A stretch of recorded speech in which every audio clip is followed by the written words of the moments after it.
มาลูกค้าหมูชุบเลยลูกค้าชุบก่อนโม่ชุบก่อน6 โมงจะลงมาเลยเนี่ยเรียบคายเลยบิ๊กเบิ้มเลยนี่งามทุกมือกรอบทุกมือมาเบิ่งเลยเนาะเพราะมันงามสันใดเนาะเมื่อมาย่อแมวเนาะท่าถอกท่าสีใส่มันงามโมแมนเนาะน้ำผึ้งล้วน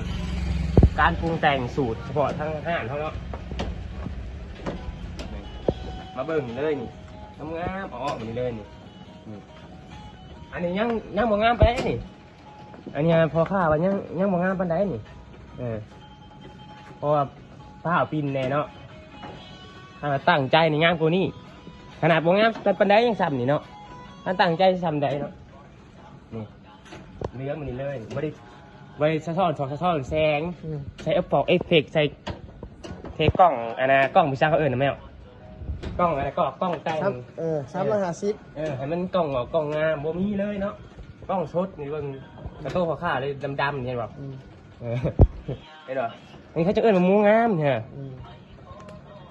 มาเบิ่งความกรอบเนาะมาเบิ่งเลยความกรอบนี่กรอบนี่เลยนี่เรื่องหมูปิ้นเนาะไม่ได้กระยาเรื่องหมูปิ้นเนี่ยปิ้นมันห่อนสดๆผมสาวเปิดห้านมาซื้อไปกินเลยมันแซ่บมันสุดยอดเลยคำแบบว่าอันน่ะปิ้นปึ๊บเนาะซื้อตอน6 โมงผูกพากินตอนเที่ยงผูกกินหมูปิ้นเนาะคือหลายคนแบบว่าอยู่แพงไกลเนาะซื้อไปกินอยู่ไกลเห็นนะแมว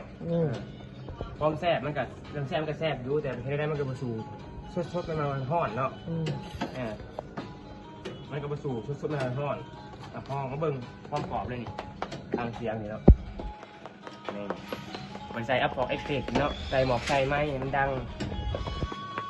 ยอดเลยยอด1 กรอบ2 งามอีกหมูเนาะหมูกับกรอบหมูเนาะกรอบมันหางแป๊กอีกคนดอกฮักหางได้เพราะเอิญหมูกรอบแท้จัดไปว่าหมูสับเปิดห้านเนาะมีเส้นขึ้นเนาะเรากินมา2 แง่เนาะขอบใจละลายด้วยขอบใจเนาะ